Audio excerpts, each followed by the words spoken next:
Crony capitalism म्हणजे काय? क्रोनियस या ग्रीक भाषेतील शब्दाचा अर्थ आहे जास्तीत जास्त काळापर्यंत एकत्र राहणारा. क्रोनी या इंग्लिश शब्दाचा अर्थ आहे जवळचा मित्र. क्रोनी कॅपिटलिझम म्हणजे अशा प्रकारची अर्थव्यवस्था ज्यामध्ये एखाद्या धंदेवाईकाचे धंद्यामधील यश हे त्याच्या बौद्धिक संपदा, कौशल्य व त्याचबरोबर इतर अनेक अत्यावश्यक असणाऱ्या गुणांवर अवलंबून नसून फक्त केवळ त्याचे राजकीय नेते व राजकीय पक्ष यांच्यातील असलेल्या परस्पर मधील संबंधावर अवलंबून असणे आहे. यात राजकीय नेते, राजकीय पक्ष आणि उद्योजक हे परस्पर पूरक असतात. यामध्ये सरकारच्या विशिष्ट अशा उद्योगपतीला अथवा वर्गाला फायदा व्हावा यासाठी अनुकूल असे कायदे नियम बनवतो. हा नफा कमवणारा वर्गही त्या बदल्यात सरकारला काही ना काही देत असतो. बाजारपेठेत अनैतिक, अन्यायकारक मार्गाने फायदा मिळवण्यासाठी या मधुर संबंधाचा उपयोग केला जातो. क्रोनी कॅपिटलिझमद्वारे बाजारपेठेत इतर स्पर्धकांना संपवून टाकण्यासाठी स्वतःची मक्तेदारी निर्माण करण्यासाठी अनुकूल असे कायदे नियम बनवले जातात. उदाहरणार्थ कर्जपुरवठा, कर्जमाफी, कर सवलती, दिवाळखोरी, आयात निर्यात वगैरे वगैरे वगैरे. क्रोनी कॅपिटलिझममध्ये एकमेकांना भांडवल, संरक्षण, सुविधा पुरवल्या जातात. या प्रकारच्या क्रोनी कॅपिटलिझमपासून पाशवी राजकीय सत्ता व पाशवी उद्योग क्षेत्र यांच्या एकत्रीकरणातून सर्वसामान्यांचं दमन आणि पिछेहाट सुरू होते. भारताचं 1 वर्षाचं बजेट आहे 50 लाख कोटी रुपये.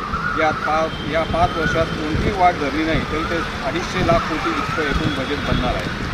या 250 लाख कोटी बजेटवर 140 कोटी लोकसंख्या असलेल्या बाजारपेठेवर धंदेवाईक राजकारणी आणि क्रोनी उद्योगपती यांचा डोळा आहे. जेव्हा बोटावर मोजता येतील इतक्या मोजक्या व्यक्तींच्या फायद्यासाठी अशा प्रकारची अर्थव्यवस्था जनतेवर लादली जाते तेव्हा त्यातून जनतेची लूट ही होणारच असते. या झालेल्या लुटीमुळे जनता आर्थिक अडचणीत येते. मोजक्या व्यक्तींना झालेला प्रचंड आर्थिक लाभ, त्याचवेळी बहुसंख्य लोक आर्थिक तणावात असणे हे जनतेच्या लक्षात येऊ नये त्यासाठी त्यांची वेळोवेळी दिशाभूल करणे भाग असते. यासाठी आधीच हाताशी राखलेल्या वेगवेगळ्या मीडियाद्वारे जनतेची दिशाभूल करण्यासाठी निरनिराळे हातखंडे वापरले जातात. रोज वेगवेगळे मुद्दे निर्माण केले जातात. बेताल राजकीय वक्तव्य केली जातात. जाती धर्मात तेढ निर्माण होईल असं वातावरण केलं जातं. देशाचे मालक हे त्याच्या कपटी सेवकांकडून भरले जातात. याआधी आणि सध्या होत असलेल्या व पुढे भविष्यात होणार असलेल्या लुटीकडे जनतेचे लक्ष जाऊ नये म्हणून आणि अनेक रंगीबेरंगी आकर्षक निरनिराळ्या आवाजाचे खूपे कपटी सेवकाने देशाच्या मालकाच्या हाती सोपवले आहेत.